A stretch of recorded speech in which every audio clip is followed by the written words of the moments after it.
Hello student, welcome to YouTube channel target with Punita Tiwari. तो ये जो वीडियो है आपके लिए है, जो जूनियर सुपर टेट में साइंस का सब्जेक्ट जिसका है, ये वीडियो उनके लिए है। और ये एक टॉपिक है जो आपके सिलेबस में गिवन है, सजीव, निर्जीव, जीव जगत और जीवों का वर्गीकरण तथा वनस्पतियाँ, ये एक टॉपिक है। तो सबसे पहले जान लेते हैं सजीव क्या होते हैं। ध्यान दीजिएगा, सजीव क्या हैं।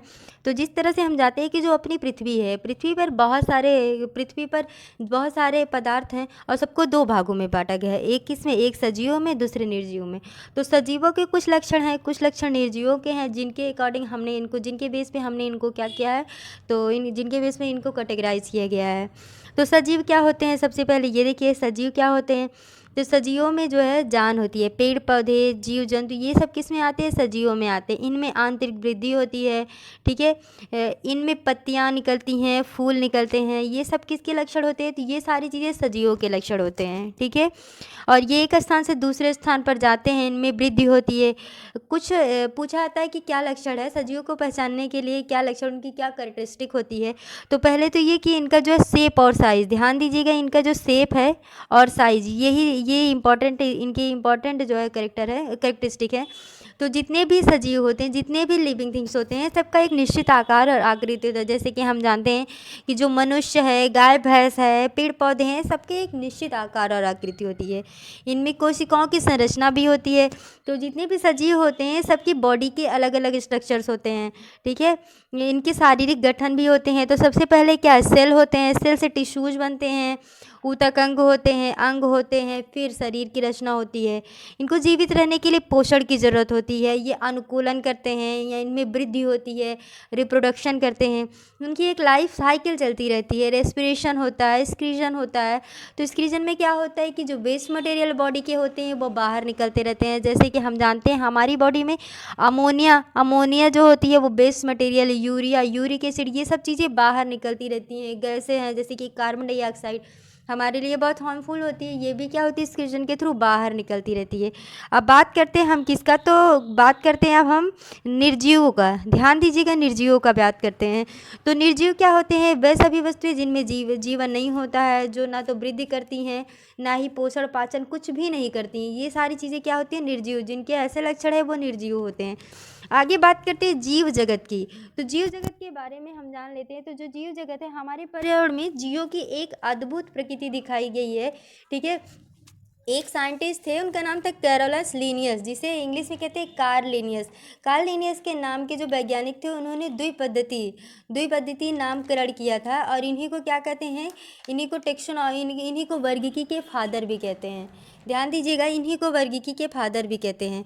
जीवों के नामकरण की पद्धति को सबसे पहले किसने किया था, तो कैरोलस लीनियस ने जीवों के नामकरण की द्विनाम पद्धति को अपनाया था। कौन सी पद्धति थी, तो द्विनाम पद्धति को कैरोलस लीनियस।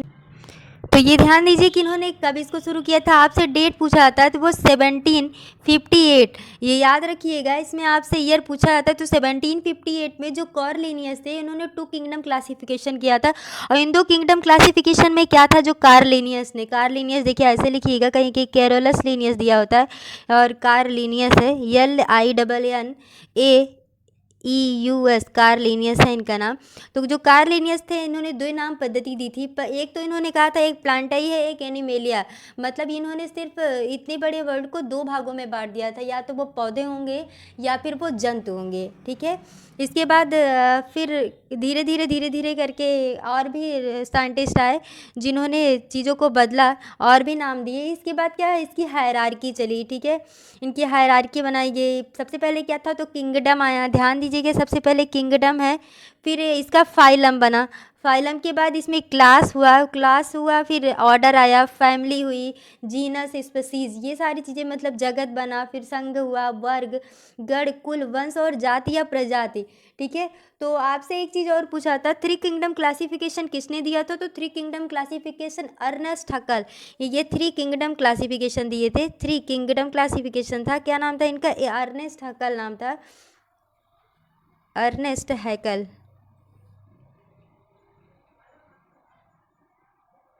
इनका नाम था अर्नेस्ट हकल। 3 किंगडम क्लासिफिकेशन इन्होंने दिया था। इनमें क्या था, तो इन्होंने कहा था, ये कब दिया था, ध्यान रखिएगा इसको, 1894 94 1894 में थ्री किंगडम क्लासिफिकेशन अर्नेस्ट हकल का आया था। इस तीनों ने क्या किया, तो जो एनिमेलिया प्लांटी था उसके साथ इन्होंने प्रोटिस्टा को ऐड कर दिया, एनिमेलिया प्लांटी और प्रोटिस्टा। इसके बाद 5 किंगडम क्लासिफिकेशन है जो कि रॉबर्ट विटेकर ने दिया था 1959 में, और ये सबसे ज़्यादा इम्पॉर्टेंट है, इसी को हम पढ़ते हैं। एक कार्ल वूज थे, कार्ल वूज, इन्होंने 3 डोमेन क्लासिफिकेशन दिया था, तो आप ध्यान दीजिएगा। कार्ल वूज ने 3 डोमेन क्लासिफिकेशन दिया था और अर्नेस्ट हैकल ने 3 किंगडम क्लासिफिकेशन दिया था। ठीक है, अब चलिए ध्यान देते हैं, आगे क्वेश्चंस है कुछ उसके अकॉर्डिंग। तो आपसे कहा गया है कि जो 5 जगत वर्गीकरण के अनुसार विधि के अनुसार बैक्टीरिया और नीलहरी शैवाल को किस वर्ग में रखा गया है। तो जो बैक्टीरिया और नीलहरी शैवाल किस में रखा गया है, तो मोनेरा में। 5 जगत वर्गीकी की बात अभी हम लोगों ने किया, तो इन्होंने आर एच जो विटेकर थे उन्होंने दिया था 5 जगत वर्गीकी। तो सबसे पहले इनमें क्या आया था, तो फर्स्ट इनका था मोनेरा। ध्यान दीजिएगा, पहला मोनेरा। मोनेरा क्या है, इन्होंने कब दिया था, तो 19, ध्यान दीजिएगा 1969, कहीं कहीं 69 लिखा है तो कहीं कहीं 59 लिखा है, इस बात का आप ध्यान दीजिएगा। कहीं कहीं 59 है, कहीं कहीं 69 है, तो 1959 हम यहाँ इसको 1959 ही मान के चलते हैं, 1959, क्योंकि ये आपके एनसीईआरटी बुक में है। इन्हों के अनुसार जो जीव जगत है उनके 5 कैटेगरी थी। एक तो मोनेरा है, इसके बाद मोनेरा, प्रोटिस्टा, फंजाई, प्लांटी और एनिमेलिया। तो मोनेरा में कौन आते हैं, मोनेरा में वे आते हैं, इस जगत में सभी प्रोकैरियोटिक जीवों को रखा गया था। क्या नाम था उसका, जैसे इनके एग्जाम्पल ध्यान दीजिएगा, एग्जाम्पल ही पूछे आते हैं आपसे। माइकोप्लाज्म, इनके एग्जाम्पल का क्या नाम था, माइकोप्लाज्म है, माइकोप्लाज्म। और जीवाणु थे कुछ साइनोबैक्टीरिया, जिसे नीलहरित शैवाल भी कहते हैं, ये किस में आते हैं, तो मोनेरा में। आगे बात करते हैं प्रोटिस्टा की। प्रोटिस्टा क्या है, तो इस जगत में यूकैरियोटिक, जो मोनेरा है आपका वो प्रोकैरियोटिक है, लेकिन जो प्रोटिस्टा है ये यूकैरियोटिक तथा एक कोशिकीय जीवों को रखा गया है। तो इसमें क्या आता है, शैवाल हुआ, प्रोटोजुआ हुआ, स्लाइम मोल्ड्स हुए, ये सब प्रोटिस्टा में आते हैं। नेक्स्ट आपका है फंजाई, तो या फंगी भी कहते हैं। तो इस जगत में यूकैरियोटिक बहुकोशिकीय जीव मिलते हैं जिनमें क्लोरोफिल नहीं होता है, हरित लवक जिनमें अनुपस्थित होता है। ठीक है, नेक्स्ट आपका आता है प्लांट। ये यूकैरियोटिक और बहुकोशिकीय होते हैं, इनमें क्लोरोफिल होता है, क्लोरोप्लास्ट पाया जाता है। ठीक है, जैसे इसमें ब्रायोफाइटा हुआ, ट्रैकियोफाइटा हुआ, जिम्नोस्पर्म हुआ, एंजियोस्पर्म हुआ। अभी हम आपको जिम्नोस्पर्म और एंजियोस्पर्म के बारे में बताएंगे। नेक्स्ट आपका क्या है, एनिमल्स। जो लास्ट वाला है वो आपका है एनिमल। तो एनिमल्स में क्या है, इस जगत में सभी यूकैरियोटिक हैं।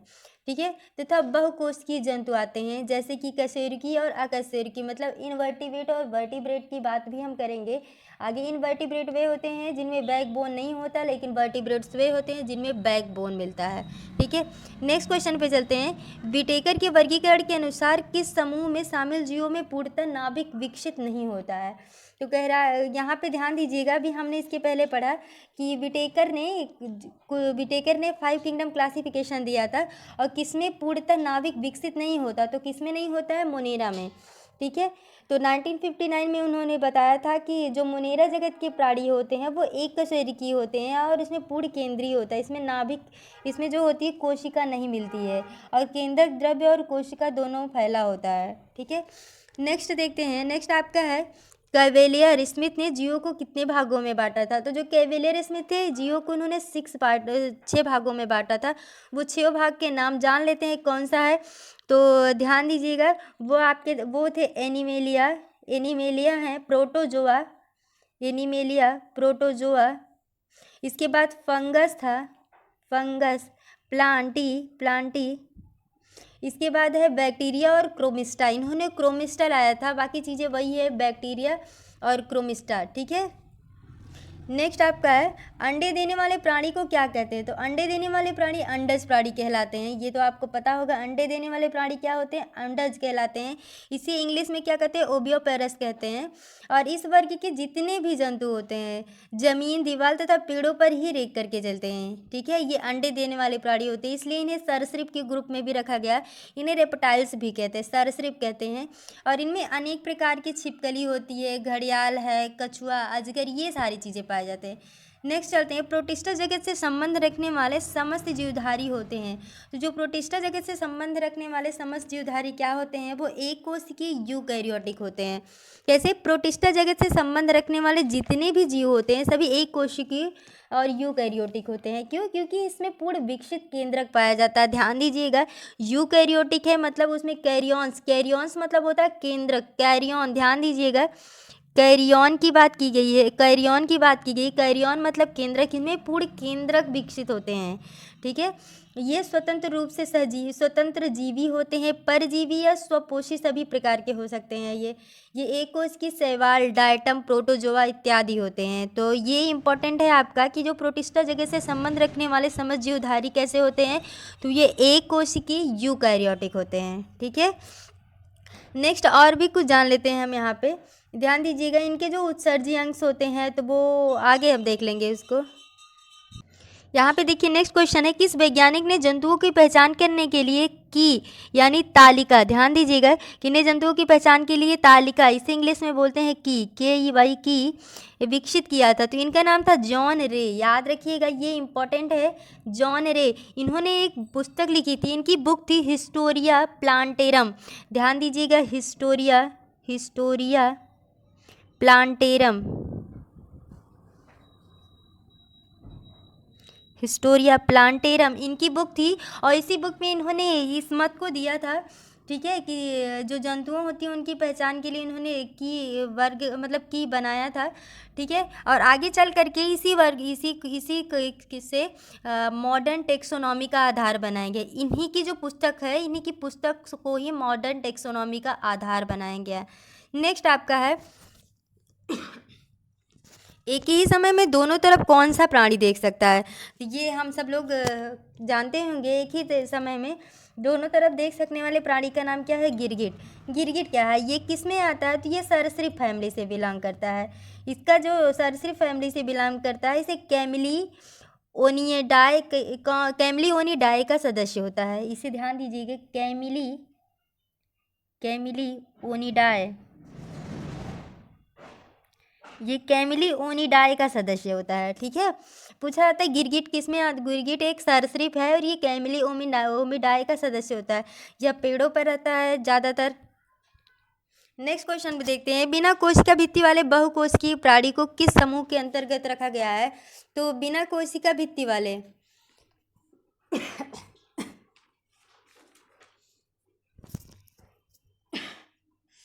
बिना कोशिका भित्ति वाले बहुकोशिकीय प्राणी को किस समूह में रखा गया है? तो ये एनीमेलिया समूह में रखा गया है।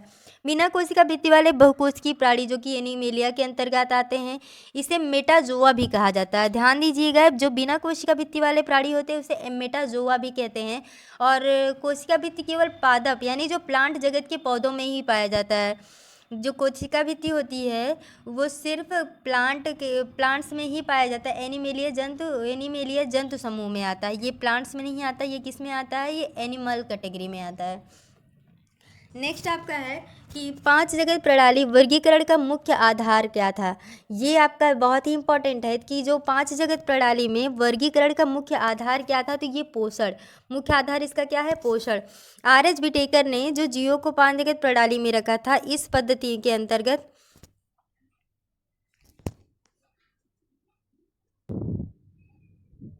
इन्होंने जो आधार बनाए थे उनके अनुसार जो कोशिका संरचना, शारीरिक संरचना, पोषण की प्रक्रिया, प्रजनन एवं जाति वित्तीय संबंध, ये सब जो है वर्गीकरण के प्रमुख मापदंड बनाए गए थे। नेक्स्ट क्वेश्चन है, यहाँ पे कुछ फैक्ट आपको दिए गए हैं, तो ध्यान दीजिएगा, ये फैक्ट इंपॉर्टेंट है आपके लिए। ये 1 लाइनर है, आप इसको पढ़ लेंगे अच्छे से तो ये आपके एग्जाम में 1-2 नंबर का जरूर आ जाएगा। ध्यान दीजिएगा, रंध्र जो होती है, रंध्र पत्तियों की निचली सतह में ही पाए जाते हैं। रंध्र जो है वो पत्तियों की निचली सतह में पाए जाते हैं। सबसे अधिक वाष्पोत्सर्जन रंध्रों के द्वारा ही होती है। सबसे अधिक जो वाष्पोत्सर्जन होता है वो किसके द्वारा होती है? तो रंध्र के द्वारा होती है। वाष्पोत्सर्जन की दर को पोटोमीटर से मापते हैं। जो वाष्पोत्सर्जन है उसकी दर को पोटोमीटर से मापते हैं। ठीक है, जो रंध्र है, यहाँ पे रंध्र ध्यान दीजिएगा, रंध्र के खुलने व बंद होने के नियमन में सक्रिय तत्व कौन सा है, तो पोटेशियम। इंपॉर्टेंट होता है कि जो रंध्र है उनके खुलने व बंद होने के नियमन में जो सक्रिय तत्व है उसका क्या नाम है, तो उसका नाम है पोटेशियम। जो कैक्टस है, कैक्टस में जो रंध्र होते हैं वो दिन के समय बंद होते हैं लेकिन रात के समय खुले होते हैं। केले के पौधे की जो जड़ होती है वो कैसी होती है, तो अपस्थानिक मूलक होती है। मूलगोप जो है वो जलीय पौधों में नहीं पाया जाता है। ध्यान दीजिएगा, आपसे पूछा जाएगा तो मूलगोप जो होता है वो कहाँ नहीं पाया जाता, तो वो जलीय पौधों में नहीं पाया जाता। मूलगोप प्रायः हेलोफाइट, मीजोफाइट या मरूदबद्ध जो पौधे होते हैं उसी में पाया जाता है। जो पौधे बहुत अधिक जल वाले स्थान में पाए जाते हैं वो पौधे क्या कहलाते हैं, तो जलोदभिद कहलाते हैं। आपसे पूछा था जलोदभिद जिसे इंग्लिश में बोलते हैं हाइड्रोफाइट्स क्या होते हैं, तो वैसे ऐसे पौधे जो बहुत अधिक समय तक ये कहाँ पे रहते हैं, पानी में रहते हैं। जलोदभिद पौधे जो होते हैं वो पूर्णतः जल में सबमर्ज्ड होते हैं, जल में डूबे होते हैं। इन पौधों की जो तना होता है बहुत मुलायम होता है और लंबा होता है। इनकी जड़ें लंबी और पतली होती हैं। इस प्रकार जो पौधे होते हैं उनमें मूलगोप नहीं पाया जाता है। कुछ जलीय पौधे हैं जिसे क्या कहते हैं, अकाइनोरिया कहते हैं या फिर पिस्टिया होती है, जिनमें मूलगोप के स्थान पर अन्य मूल पॉकेट जिसे रॉक पॉकेट कहते हैं ये पाए जाते हैं। यहाँ पे ध्यान दीजिएगा, इन्हें रॉक पॉकेट पाए जाते हैं। फाइकस में जो परागकण होता है वो किसके द्वारा होता है, कीटों के द्वारा होता है। फाइकस मतलब गूलर के फूलों में जो परागकण होता है वो कीड़ों के द्वारा होता है। इसीलिए ध्यान दीजिएगा, जब भी हम गूलर को तोड़ते हैं तो उसके अंदर से छोटे छोटे कीड़े निकलते हैं। यूट्रिकुलेरिया यह एक जलीय तथा कीटभक्षी पौधा होता है। ड्रोसेरा, डायोनिया ये भी कीटभक्षी पौधे होते हैं किंतु यह पौधे जलीय नहीं होते हैं। आपसे पूछा जाएगा जो यूट्रिकुलेरिया है वो कैसा पौधा है, तो वो एक जलीय कीटभक्षी पौधा होता है। ड्रोसेरा और डायोनिया जो होता है ये भी कीटभक्षी है लेकिन ये जल में नहीं पाए जाते हैं। कीटभक्षी पौधे क्या होते हैं, तो जो अपने बॉडी में नाइट्रोजन की कमी के लिए कीटों का भक्षण करते हैं। नेक्स्ट आपका आता है जलिका युक्त जो सिरा विन्यास है वो प्रायः किस में पाया जाता है, तो पीपल के वृक्ष में पाया जाता है। जलिका युक्त सिरा विन्यास प्रायः पीपल के वृक्ष में पाया जाता है। समांतर सिरा विन्यास केले में, बांस, ताड़ आदि के वृक्षों में पाया जाता है। जल में प्रकीर्णन कमल, देखो जल द्वारा प्रकीर्णन कमल में होता है। हवा द्वारा प्रकीर्णन किस में होता है, सिनकोना और मदार। सिनकोना का यूज कुनैन याद है आपको, सिनकोना कुनैन मलेरिया की दवा बनाने के काम आता है। रेशेदार मूल एवं बीज पत्री पौधे उगाए जाते हैं, तो इनका एग्जाम्पल क्या है, मक्का। देवदार ये अनावृत बीजी पादप होता है। अनावृत बीजी पादप का उदाहरण होता है, अनावृत बीजी मतलब होता है कि जिनमें बीज नग्न होते हैं। ध्यान दीजिएगा, जिम्नोस्पर्म, जिम्नो मीन्स होता है नेक्ड और स्पर्म मतलब होता है सीड। तो ऐसे प्लांट्स या फिर ऐसे प्लांट जिनमें सीड नग्न अवस्था में पाए जाते हैं, जिनमें सीड नग्न होते हैं वो क्या कहलाते हैं, जिम्नोस्पर्म होते हैं। जिम्नोस्पर्म का मेवा किसे कहते हैं, तो चिलगोजा को। आज बहुत इंपॉर्टेंट है, ये पूछा आता है कि जिम्नोस्पर्म का मेवा किसको कहते हैं, तो चिलगोजा को कहते हैं। चीड़ के पेड़ से ही तारपीन का तेल निकाला जाता है। ब्रायोफिलम अर्थात जो पत्थर चट्टा होता है, इनका जो प्रजनन होता है वो किसके द्वारा होता है, तो पत्तियों के द्वारा होता है। नेक्स्ट ध्यान दीजिएगा, अमरबेल एक स्तंभ परजीवी है। इसमें पत्तियां और पर्णहरिम का पूर्णता अभाव होता है। रिक्सिया प्लूटेंट जिनका सामान्य नाम क्या है, फ्लोएटिंग क्रिस्टल वाटर है। यह प्रायः कहाँ पाया जाता है, तो ये तालाब में पाए जाते हैं। रिक्सिया प्लूटेंट है। संसार में सबसे लंबा पाया जाने वाला सर्प कौन सा है, तो जालीदार अजगर है। इनकी लंबाई 19 फीट अर्थात ये 6 मीटर होता है और वजन कितना है, तो 120 किलोग्राम। ये इंपॉर्टेंट फैक्ट है, आप प्लीज़ इसे लर्न कर लीजिएगा। दक्षिण अफ्रीका में पाए जाने वाला जो हरा एनाकोंडा है, दक्षिण अफ्रीका में पाया जाता है। यह विषैला सांप नहीं है। इसकी लंबाई कितनी है, तो ये 17 फीट होती है। इसलिए आपसे अगर पूछा जाएगा सबसे लंबा सर्प कौन सा है, तो जालीदार अजगर है। ठीक है, जिसकी लंबाई 19 फीट है और 120 किलो वजन है। ठीक है, तो आज के लिए बस इतना ही, और अब हम अगले वीडियो में मिलेंगे। तो अगले वीडियो में आपके लिए कुछ और लेके आएंगे जो आपके एग्ज़ाम के लिए इम्पोर्टेंट होंगे। तो थैंक यू।